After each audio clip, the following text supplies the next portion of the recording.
પરીક્ષિત હસ્તિનાપુરના રાજા બને છે. ગંગાના કિનારે એમણે અનેક અશ્વમેધ યજ્ઞ કર્યા. એકવાર દિગ્વિજયના સમયમાં ધર્મ અને ધરતીને પીડા આપતો કલિયુગ એમણે જોયો અને એ કલિપુરુષનો રાજા પરીક્ષિતે નિગ્રહ કર્યો. ધર્મ ધરતીની રક્ષા કરી. કલિયુગે સ્થાન માગ્યા ત્યારે મહારાજ પરીક્ષિતે દ્યુતમ પાનમ સ્ત્રિય સૂના યત્રા ધર્મશ્ચતુર્વિધ પહેલા 4 સ્થાન આપ્યા. પરસ્ત્રી સંગ, દ્યુત એટલે કે જુગાર, પાન એટલે સુરાપાન, શરાબ, નશો, અને ચોથું હિંસા. આ 4 સ્થાન આપ્યા. કલિયુગ તારે આમાં રહેવું. કલિયુગે કહ્યું કે મારો પરિવાર મોટો છે, એકાદ જગ્યા જરા વધારે આપો તો મારો સમાવેશ થઈ શકે. પુનશ્ચ યાચમાનાય જાતરૂપ મદાત પ્રભુ. એણે ફરીથી જ્યારે માગણી કરી ત્યારે ઉદારતાપૂર્વક મહારાજ પરીક્ષિતે એને 5મું સ્થાન આપ્યું. જા, તું સુવર્ણમાં રહેજે.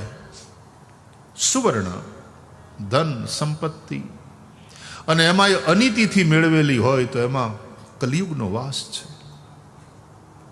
આ 5 સ્થાન એવા મળ્યા કળિયુગને કે એના દ્વારા બીજા 5 સ્થાન એને આપોઆપ મળ્યા. તતોનૃતમ મદમ કામમ રજો વૈરંચ પંચમમ.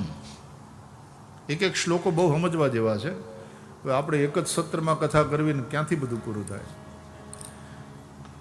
તતઃ અનૃતમ, અનૃત એટલે અસત્ય, મદ અહંકાર, કામ વ્યભિચાર, રજ રજોગુણથી ઉત્પન્ન વેર, તતોનૃતમ મદમ કામમ રજો વૈરંચ પંચમમ. આ 5 સ્થાન બીજા આપોઆપ એને મળી ગયા.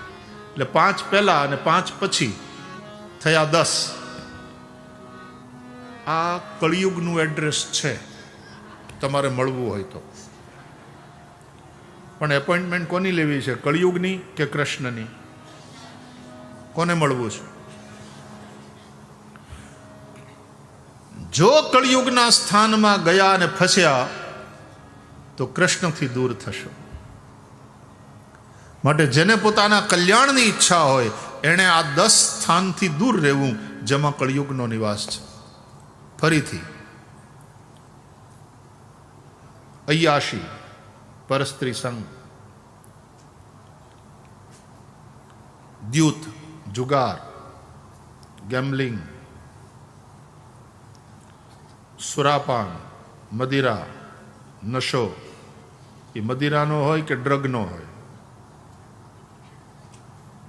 કે તંબાકુનો હોય કે માવાનો. કોણે માવો નામ પાડ્યું હશે ખબર નહીં. કોઈ પણ પ્રકારનો નશો એમાં કળિયુગ. હિંસા એમાં કળિયુગ. અનીતિનું ધન એમાં કળિયુગ. અસત્ય, જૂઠ, ફરેબ એમાં કળિયુગ.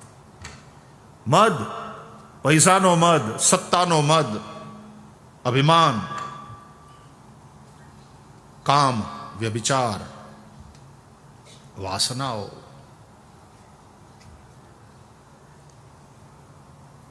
રજોગુણથી ઉત્પન્ન ક્રોધ અને વેર.